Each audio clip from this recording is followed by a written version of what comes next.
Welcome back to the channel. Today we'll be taking a look at the 12 motorcycles everyone regrets buying. Number 12, BMW R18.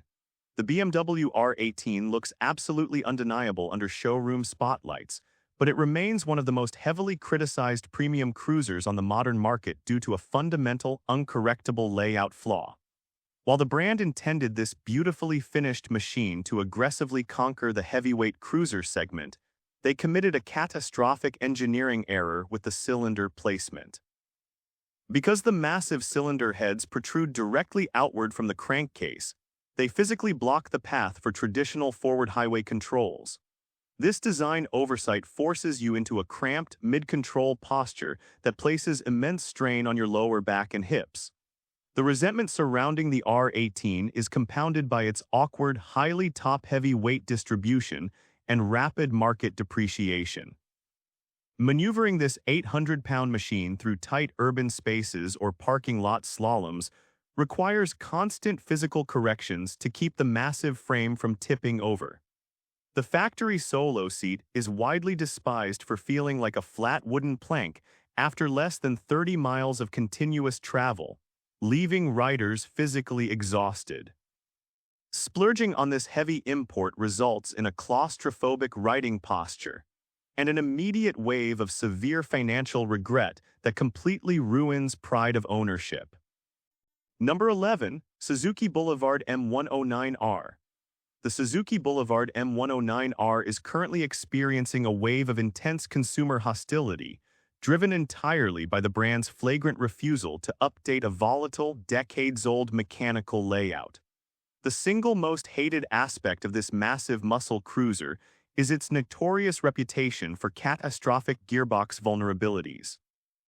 The ancient 5-speed transmission operates with a clunky, agricultural harshness that requires an exhausting amount of physical hand effort to manage, an unacceptable trait for a heavy machine utilizing a 1700cc liquid-cooled 54-degree V-twin engine.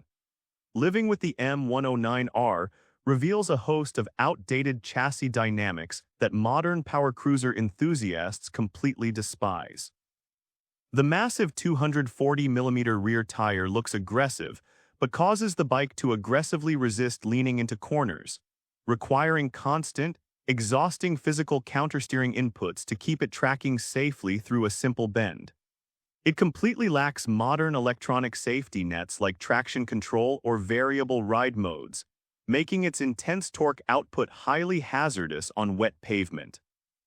Keeping this dinosaur means wrestling with clumsy handling dynamics and the constant threat of a catastrophic transmission breakdown that ruins any road trip. Number 10, Kawasaki Eliminator. The Kawasaki Eliminator has claimed a definitive spot among the most actively avoided motorcycles of the season, roundly rejected by enthusiasts for a total lack of cruiser soul and cheap material selection. Launched as a direct attempt to undercut the entry-level market, the bike suffers from a massive identity crisis by utilizing a high-revving sport bike motor that completely lacks the low-end, thumping torque curve that cruiser buyers demand. It delivers a buzzy, high-frequency vibration through the foot pegs that makes highway speeds incredibly irritating and physically tiring, a frustrating characteristic born from its 451cc parallel-twin liquid-cooled engine. The hatred for the Eliminator is solidified by its featherweight budget-tier construction, which makes it an absolute liability on open American interstates. At speeds above 65 mph, the bike feels dangerously unstable, easily buffeted across lanes by modest crosswinds and the turbulent wake of passing commercial trucks. To hit its low price point, Kawasaki utilized a massive amount of thin, plasticky body components and a basic digital dash that owners complain is nearly impossible to read in direct sunlight. It completely lacks the substantial, heavy-duty metal feel that defines a true cruiser, leaving buyers feeling like they spent their hard-earned money on a compromised standard commuter disguised in a low-slung frame. Investing in this platform means dealing with a total absence of low-end torque and dangerous instability at highway speeds. Number 9, Harley-Davidson Pan America. The Harley-Davidson Pan America generated plenty of initial excitement as a bold entry into the adventure segment, but it has quickly become a primary source of owner regret due to persistent reliability nightmares. Long-term adventure riders are sharing horror stories regarding catastrophic electrical gremlins, where the highly sensitive system throws random fault codes or completely refuses to power up due to voltage drop vulnerabilities. The real-world usability of the Pan America is further ruined by severe mechanical design oversight that leaves riders stranded far away from home. On early production cycles, critical cooling lines were routed dangerously close to the exhaust headers, leading to sudden radiator hose meltdowns and complete coolant loss without warning. Furthermore, the kickstand assembly was mounted directly to the engine block as a stressed member. If the mounting bolts back out under off-road vibrations, it can apply enough leverage to crack the actual crankcase, resulting in terminal engine failure. With a steep market depreciation rate that makes trading it in a massive financial loss, buyers feel trapped with an overly complex, fragile platform that fails to handle the rugged realities of true dual-sport touring. Number 8. Royal Enfield Super Meteor 650. The Royal Enfield Super Meteor 650 looks stunning on paper as a premium mid-sized cruiser, but it has run into a massive wall of consumer resentment due to a punishingly stiff ride quality that destroys long-distance comfort. While the front inverted Showa forks perform decently, the dual rear shock absorbers feature an incredibly short restricted suspension travel that feels completely unyielding over standard road imperfections. On anything less than perfectly manicured asphalt, the rear end bottoms out violently, transmitting sharp, unbuffered shocks straight into your spine and causing immediate lower back fatigue when deploying its 648cc parallel twin engine. The day-to-day ergonomics of the Super Meteor 650 drive a continuous cycle of owner frustration, as the forward foot controls force your body into a fixed position that offers zero leverage to stand up over bumps. The factory solo seat is a frequent target of owner complaints, criticized for thin, low-density padding that causes localized numbness within 40 minutes of riding. It carries its substantial wet weight remarkably low, but the overall steering geometry feels uncomfortably heavy and sluggish during low-speed parking lot maneuvers or tight urban filtering. Eager buyers who expected a plush, effortless highway machine are quickly looking to dump their units on a highly saturated used market, discovering that they traded their physical well-being for a heavy styling exercise that lacks real-world rideability. Number 7. Indian FTR. The Indian FTR is a stunning piece of visual machinery, but it has garnered an immense amount of hatred from real-world owners who discover that its flat-track racing heritage translates into a deeply flawed, impractical street motorcycle. The primary source of continuous buyer remorse is the laughably small 3.4-gallon fuel tank configuration. Because the engine operates with a highly aggressive, thirsty fueling map, the total riding range is severely restricted, forcing you to constantly plan your weekend routes around gas station availability, and inducing severe range anxiety on open backroads while managing the power of its 1200cc liquid-cooled V-twin engine. Living with the FTR on a daily basis reveals a host of aggressive performance traits that quickly become exhausting outside of a closed race track. The throttle response is notoriously snatchy and abrupt in standard street modes, causing the bike to aggressively lurch or hesitation during minor adjustments in slow traffic grids. Owners frequently complain about poor cold start fueling mapping, with the engine prone to stalling multiple times before reaching stable operating temperatures. The FTR is a highly specialized, temperamental machine that completely sacrifices daily practicality, luggage capacity, and urban comfort in favor of a spec sheet styling exercise. Number 6. Harley-Davidson Nightster. The Harley-Davidson Nightster has earned a reputation as one of the most actively disliked additions to the modern Milwaukee lineup, widely viewed by brand purists as a total betrayal of a sacred American lineage. Launched to replace the legendary air-cooled Evolution Sportster, It immediately alienated traditionalists who view its liquid-cooled frame and high-revving behavior as a complete departure from classic cruiser culture. The bike draws heavy criticism for its extensive use of cheap, brittle plastic body panels and an unconventional underseat fuel cell configuration that completely kills any traditional garage-built customization potential, while managing its 975cc Revolution Max liquid-cooled engine. Beyond the cosmetic disconnect, the Nightster fails to justify its premium retail price tag due to terrible real-world comfort metrics. The stiff rear suspension offers almost zero compliance over urban potholes, transmitting sharp jolts into your lower spine and leaving riders completely fatigued within miles. Independent mechanics are highly reluctant to work on its tightly packed, sensor-heavy electronic architecture, locking owners into premium dealership service rates for basic diagnostic issues. The Nightster is a motorcycle trapped in a severe demographic limbo, failing to attract sport-naked enthusiasts due to its relaxed footprint, while actively insulting the core cruiser fanbase that made the brand's heritage legendary. Number 5. Indian Scout Bobber. The Indian Scout Bobber has run into a massive wall of consumer resentment, shifting from a trendy custom favorite into a deeply hated option due to extreme market oversaturation and terrible comfort metrics. Because Indian has flooded the market with countless near-identical variations of this platform, the design has lost all elements of exclusivity and style.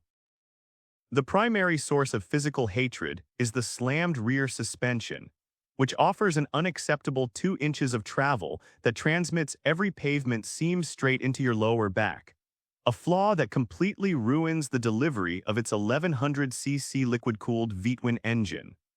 Owner forums are packed with complaints regarding the subpar quality of the factory components on the Scout Bobber.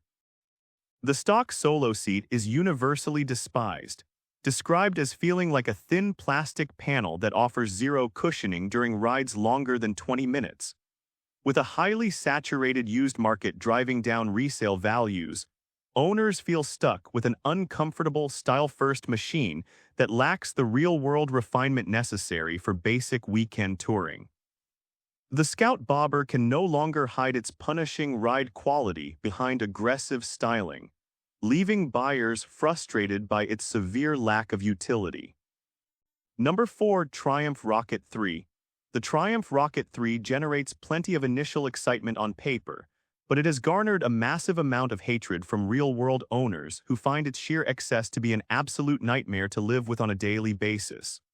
Weighing in as a massive, muscle-bound behemoth, its immense physical scale makes low-speed parking lot maneuvers a high-stress workout that requires immense physical effort. The primary source of frustration is the overwhelming heat management failure. The bike radiates a blistering wave of hot air directly onto the rider's legs, turning summer street cruising into a torturous experience while managing the planetary torque of its 2400cc triple-cylinder liquid-cooled engine. The financial burden of maintaining a Rocket 3 out of warranty is a massive point of resentment among enthusiasts.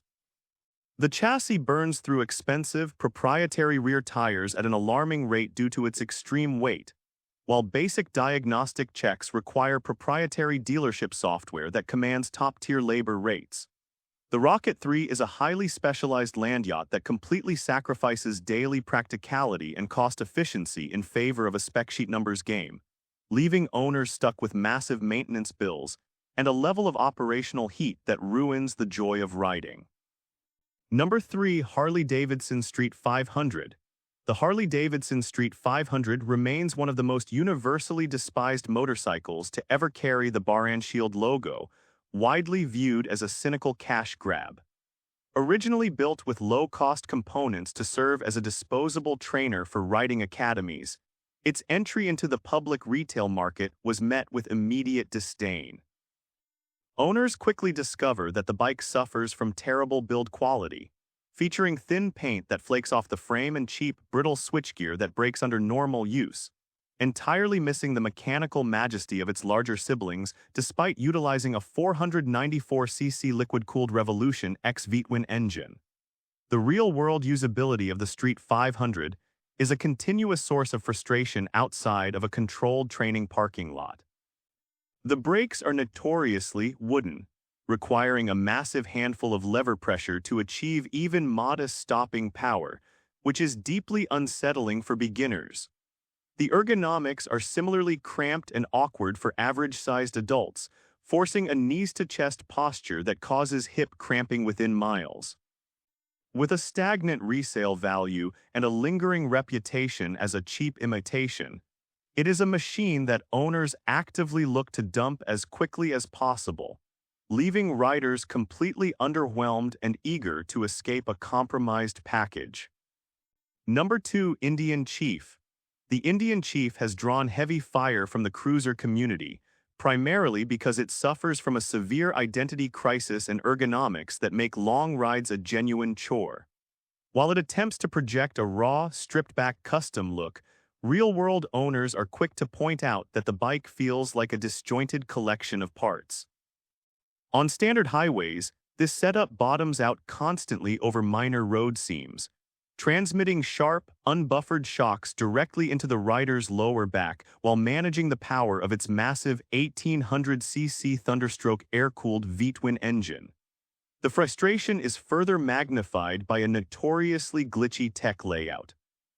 The integrated Ride Command touchscreen system is prone to freezing, lagging, or dropping smartphone connectivity mid-ride, forcing owners to rely on frequent dealership software flashes just to keep it functional.